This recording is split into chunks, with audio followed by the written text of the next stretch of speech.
గురుగారు షష్టగ్రహ కూటమి వస్తుంది అని చెప్పి చాలా మంది అంటున్నారు. అవును. అయితే జనాలు భయపడుతున్నారు.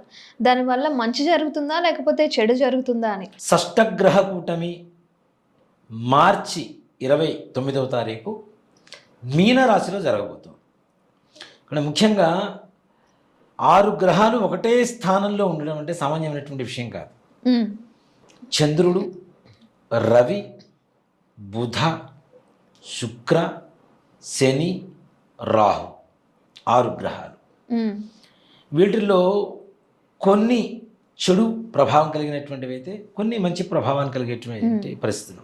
వీటిల్లో ముఖ్యంగా మనం తీసుకుంటే కొన్ని రాసుల వాళ్ళకి ముఖ్యంగా ఇబ్బంది నాన్న. సింహరాశి వాళ్ళకి అష్టమ స్థానం అవుతుంది ముఖ్యంగా హ్మ్. వాళ్ళకి.